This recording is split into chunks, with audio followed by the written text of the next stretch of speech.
এক নম্বরে আমি পৃথিবীর সবচেয়ে ছোট যে দেশটির কথা বলবো সেই দেশটির নাম হলো ভ্যাটিকান সিটি।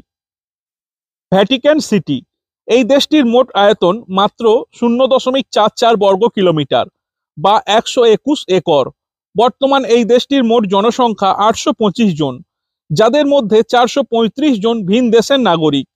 এছাড়া ভ্যাটিকান সিটি 372 জন সদস্য অন্য দেশে বসবাস করেন। এই দেশটির মোট জনসংখ্যা 518 জন। এই সবচেয়ে ক্ষুদ্র দেশটি রোম শহরে অবস্থিত। এই দেশটির নিজস্ব কোনো রাজধানী নেই, আর এই দেশটি হচ্ছে রোমান ক্যাথলিক ধর্মের প্রধান পীঠস্থান। 1929 সালে ল্যাটেরান সন্ধির মাধ্যমে এই দেশটি একটি স্বাধীন রাষ্ট্রের মর্যাদা লাভ করে। ভ্যাটিকান সিটির নিজস্ব সংবিধান, নিজস্ব ডাক ব্যবস্থা, নিজস্ব সিলমোহর, এর নিজস্ব স্বাধীন পতাকা এবং অন্যান্য রাষ্ট্রীয় প্রতীক রয়েছে।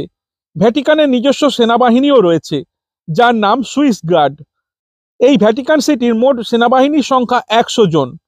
তাছাড়া ভ্যাটিকান সিটির একটি নিজস্ব রেডিও স্টেশন রয়েছে, যার নাম ভ্যাটিকান রেডিও। এই ভ্যাটিকান সিটিতে রয়েছে পৃথিবীর সবচেয়ে বড় গির্জা, যার নাম হলো সেন্ট পিটার্স ব্যাসিলিকা। ভ্যাটিকান সিটির রাষ্ট্রপ্রধান হলেন পোপ। বর্তমানে পোপ ফ্রান্সিস হলেন এই ভ্যাটিকান সিটির রাষ্ট্রপ্রধান। খ্রিস্টান ধর্ম প্রবর্তনের আগে থেকেই ভ্যাটিকান সিটি একটি পবিত্র স্থান হিসাবে গণ্য হতো। ওই সময় এই স্থানে ফ্রিজিয়ান দেবী সিবেল এবং তার স্বামী অ্যাটিসের উপাসনা করা হতো।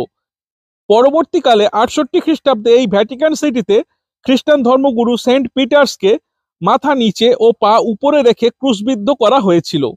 বর্তমানে সেই স্থানেই গড়ে উঠেছে সেন্ট পিটার্স ব্যাসিলিকা। এই দেশের প্রধান ভাষা হলো ইটালিয়ান ভাষা।